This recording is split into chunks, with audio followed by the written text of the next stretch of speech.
abantu benshi icaha kiracabakubita hasi kuko icaha baracakirabira mu maso ya Ancien Testament. Ntukice, ntugatukane, ntukagire iki, ntukagire uku, niwagira iki. Abantu benshi baracanashaka kozwa no kwezwa ngo kugira ngo Yesu niyaza ntabasige nk'abacunganye nawe kugira ngo mbega ngo mana nguzompa akajyo ngo mana ukabona ngiye gupfa nguzompa akajyo ko kwihana.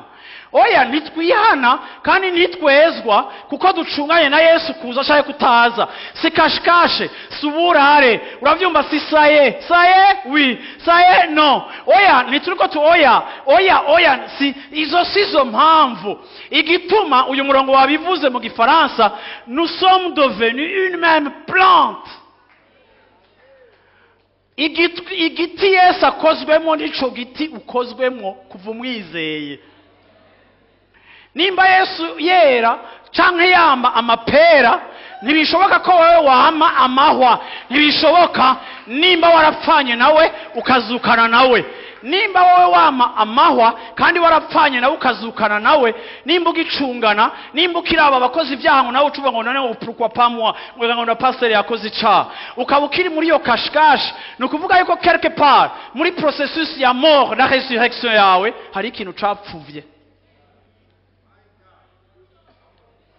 Igituma uno munsi abantu biriko birabagora gukurikira Yesu nuko abantu bariko bakurikira Yesu muri mentalite ya Ancien Testament kurusha kumukurikira muri ya mentalite ya Nouveau Testament.